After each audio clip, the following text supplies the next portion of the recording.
மேய்ப்பர்களுடைய வேலை என்ன என்றால் ஆடுகளை பேணி கவனிக்க வேண்டும், ஆடுகள் உயிரை விட்டுறாமல் பாதுகாக்க வேண்டும்.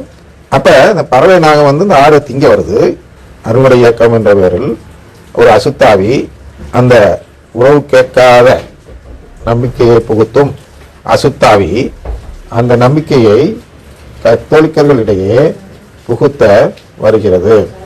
அந்த நம்பிக்கையை புகுத்தப்பட்ட உடனேயே இந்த ஆடுகள் இறந்து விடுகின்றன. இப்படி இறந்து போகிறார்களே என்று நாம் சொன்னாலும் அதை குறித்து கவலைப்படாதவர்களாக, காதிருந்தும் கேளாதவர், அல்ல மத்திய 13:10-15 வாசிங்கன்னா சொல்வார், காதிருந்தும் கேளாதவர் என்று சொல்வார். அந்த நிலைப்பாட்டை எடுப்பவர்களாக இந்த ஆயர்களும் குருக்களும் இவர்கள் தான் தங்களுடைய ஆடுகளை மறந்தவர்கள்.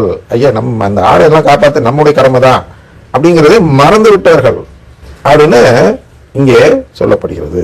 இதை நாம் நன்கு உணர வேண்டும். என்ன? the one who walks beside the dragon அப்படின்னா அந்த பறவை நாகம் செய்ய வேண்டிய செயல்களை அந்த பறவை நாகத்திற்காக செய்து தருபவர்களாக இருப்பவர்கள் குறித்து அன்னை மரியாதை அவர்கள் இந்த மூன்றாவது ரகசியத்தை சொல்கிறார்கள். அந்த நபர்கள் யாரு? இந்த டிராகனோடு இணைந்து செயல்படும் நபர்கள் யார்? எப்படிப்பட்டவர்கள் என்றால் அவர்கள் மேய்ப்பர்கள். யாரு?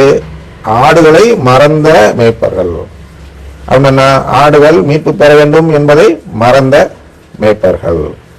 இந்த நிலைமை நம் திருச்சபையில் இன்று இருக்கிறதா என்றால் இருக்கிறது என்றுதான் இவ்வளவு நேரம் பார்த்தோம் அல்லவா? ஆனால் இவர்கள் தான் என்ன செய்கிறார்கள் என்றால் they replace sacraments with sentiments. அதனால் என்ன தப்பு என்ன தப்பு அப்படின்னு கேட்கல, அந்த தப்பு தான் வைக்கிறாங்க ஒழிய திருவருட்சாதனத்தை அங்கே வைக்கவில்லை. தப்பு செஞ்சினாலே உனக்கு நரகம், திருவருட்சாதனம் மூலமாக உனக்கு மோட்சம் கிடைக்குமே என்று இவர்கள் பார்ப்பதில்லை.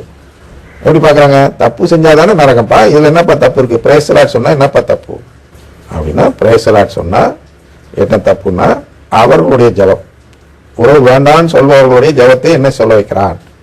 எந்த வருஷம் பாட்டு பாடினாலும் அதுதான். உறவு வேண்டான்னு சொல்றவங்களுடைய எழுத்து வடிவ ஜெபத்தை, பிரேஸ் தி லார்டும் ஒரு எழுத்து வடிவ ஜெபம், அவங்களுடைய எழுத்து வடிவ ஜெபம், அதை மனப்பாடம் பண்ணிட்டீங்கன்னா அது எழுத்து வடிவ ஜெபம் தாங்க. அப்ப இந்த பாட்டும் உங்களுக்கு மனப்பாடம், பிரேஸ் தி லார்டும் மனப்பாடம். இதெல்லாம் செஞ்சு என்ன சொல்ல வைத்து என்ன செய்கிறான் என்றால் அவர்களுடைய ஜெபத்தை சொல்ல வைத்து நம்மளும் அந்த நம்பிக்கையை சேர்ந்தவர் என்று மாற்றி விடுகிறான். நமக்கு நம்பிக்கை தான் முக்கியம். நான் எங்க பேரை கொடுத்துருக்காங்கிற முக்கியம் இல்லை. நிறைய பெந்தோஸ்காரங்க பார்த்தீங்கன்னா பெந்தோஸ் அருகே போயிட்டு இருப்பாங்க. அவங்க எல்லாம் ஒருத்தர் இறந்தோடனே இங்கே ஒடியாருவாங்க கல்றை கேட்டு. நம்ம குருக்களும் பணம் கட்டினா போதுன்னு பணத்தை வாங்கிட்டு அவங்களுக்கு சீட்டு கொடுத்துருவாங்க புதைக்கிறது.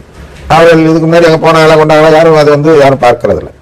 அதுபோல நாம் எங்கே இருக்கிறோம் என்பது பொருள் அல்ல, என்பது ஒரு பொருட்டல்ல. நாம் என்ன நம்பிக்கையில் இருக்கிறோம் என்பதை தான் பார்க்க வேண்டும். அந்த இடத்தில் தான் இந்த பறவை நாகம் விளையாடுகிறான். நம்பிக்கையை மட்டும் மாற்றி விடுகிறான். மற்ற அடையாளம் அப்படி இருக்கும். உதாரணத்திற்கு இப்ப மனம் மாறுகிறவர்கள், கத்தோலிக்கர்களாக மாறுகிறவர்கள் இருக்கிறார்கள் அல்லவா? அவர்களிடம் முன்பெல்லாம் அடையாளத்தை மாற்றியது திருச்சபை. இப்பொழுதெல்லாம் மாற்றுவதில்லை.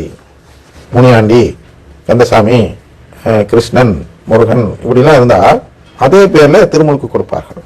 அது பல காரணம் இருக்கு. என்னன்னா மெயினா ஆதார் அட்டை வந்துருச்சு, அந்த அட்டை இந்த அட்டை அடையாள அட்டை எல்லாம் பாக்குறோம் இல்லையா? எலெக்ஷன் கமிஷன் 11 விதமான அடையாளம் வேணுங்கிறது, அது இல்லைன்னா ஓட்டு இல்லைன்னு சொல்லுது. இப்படி எல்லாம் வர்றதுனால பேரை மாற்றிவிட்டால் அந்த நபருக்கு ஓட்டு உரிமை போய்விடுகிறது, குடியுரிமை போய்விடுகிறது, அந்த ரேஷன் கடையில் உரிமை போய், வேலை வாய்ப்பு கிடைப்பதில் உரிமை போகுது. இப்படி இந்த வாழ்வுரிமை அனைத்தும் பறிக்கப்பட்டு விடுவதால் அதே அடையாளத்தை வைத்துக் கொண்டு மனசு மாறினால் போதும், மனம் மாறினால் போதும், கிறிஸ்துவை அதாவது மீட்பை உள்ளத்தில் ஏற்றுக்கொண்டால் போதும் என்று சொல்லி திருமுழுக்கு கொடுக்கிறார்கள்.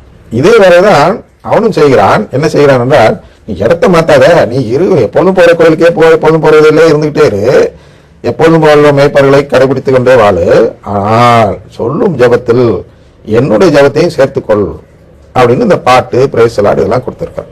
சரியா? இதை கண்டறியாத நிலையில் இருப்பவர்கள் தான் யார் என்றால் the shepherd who forgets the sheep, ஆடுகளை மறந்த மேய்ப்பர்கள் என்று அன்னை மரியாள் கூறுகிறார்கள். அடுத்து என்ன சொல்கிறார்கள் என்று நாளை பார்ப்போம்.